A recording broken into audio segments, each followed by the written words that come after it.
Mike Radich here, and I'm now joined on the phone by Invicta FC Strawweight, Carla Esparza. Carla, how are you?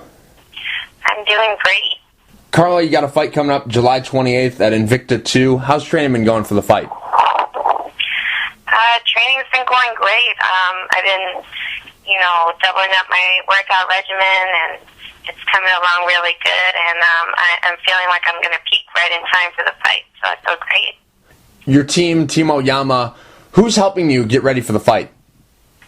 It's just a big team effort. Of course, my head coach, Carla Oyama, he's, my main help. That I have my jiu-jitsu instructor, Eva Santana. My lesson coaches at California Wrestling Academy, Sheldon Kim. My strength and conditioning coach, Corey Beasley at Innovative Results. It just takes a lot of people, all my training partners like Victor Chen, a lot of people have just been helping me. It's been a group effort. I really appreciate them. You're going to be fighting Sarah Schneider. How much do you know about her?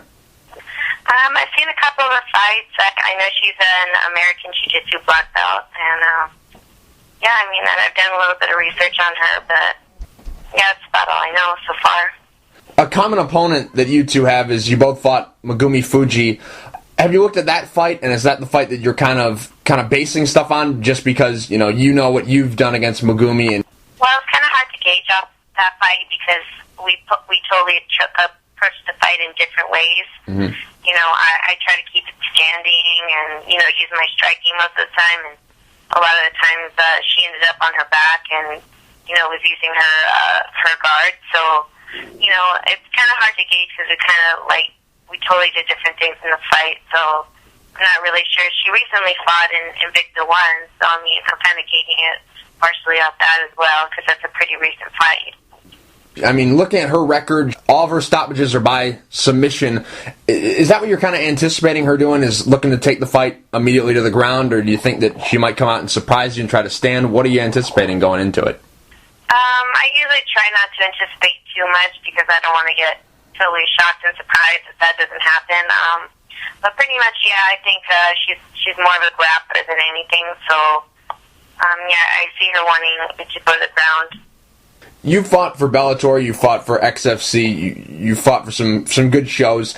Now, Invicta is the biggest platform for women right now. Are you more excited for this fight, or is it just, the same old excitement for any sort of fight? I'd say I'm more excited for this fight than I have been for any other. Just to be on this all-women's card and see all these amazing females, all together in one place, it's going to be awesome. And I know Shannon Knapp and Jen Martin, I know they put on a great show and really take care of the girls, so I'm just excited to be a part of this one. Back in March, you were supposed to have a fight against Angelina Magana at Pandemonium 6. How come that fight didn't happen? Well, apparently Angela Magana got into a car accident the day of the fight. We'd already weighed in and everything, so it was pretty weird, that she, that happened. And first she was saying that her back was broken, and, and I personally never saw any real proof or that she was even in a car accident at all. And I heard that she was in, a wrestling tournament and won it, a month later. So, I'm not going to say I know one way or another, but that was basically, that's what had stopped the fight. The two losses that you've suffered in your career, both to much more experienced fighters, but what do you take away from those fights?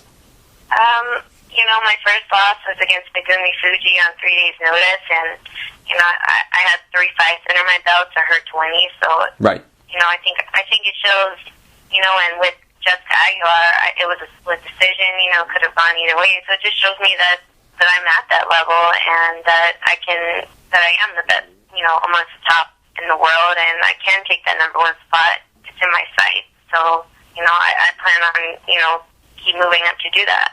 I read somewhere that you are no longer with Bellator. Why don't you have a contract with them anymore? Personally, it was, they weren't giving me enough fights. My fights weren't televised. My last fight wasn't televised, and, they hadn't set up anything for me, in the near future. So we just thought it was a better decision to, keep an open mind and be able to not be tied down to anything. So that was kind of the main deciding factor in that. There was some talk about them, transitioning more to the 125ers than the 115ers. Did that play a part? Because now there's all this talk about they might do a 125 tournament. I mean, they could do a 125 tournament or not, but if they're not giving me fights at 115, regardless of, what they plan to do with other weight classes, and, it's kind of hard for me to stay with them. If they did a 125 tournament and they were still giving me fights, it wouldn't have been that big of a deal, but, I wasn't getting the fights, I wasn't getting the TV time, and, ultimately that kind of is what led to the decision. The fighters that are going to be fighting on this Invicta card that are under contract with Strikeforce, they've got like a release type thing so they can, do this fight. With you, do you have a contract with Invicta, or did XFC, did they say you can go over and fight? What exactly is going on?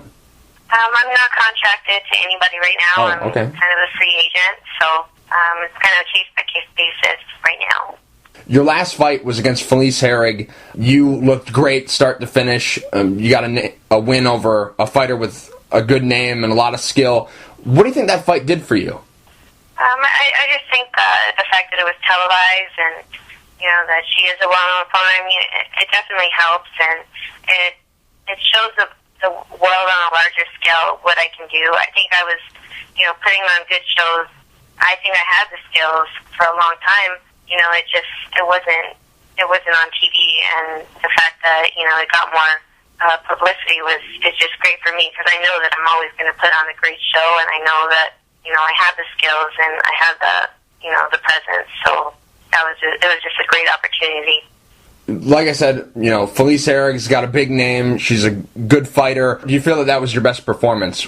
I feel it was my best performance, and, I've actually gotten a chance to train with Felice after our fight, and, she's actually one of my good friends now. She's an awesome girl, and, I have a lot to learn from her, just as she does from me, so the more I train with her, I just realized, wow, she's a great athlete and, a good fighter, and it just, I'm proud of my performance with her, because she's definitely, like, one of the top girls.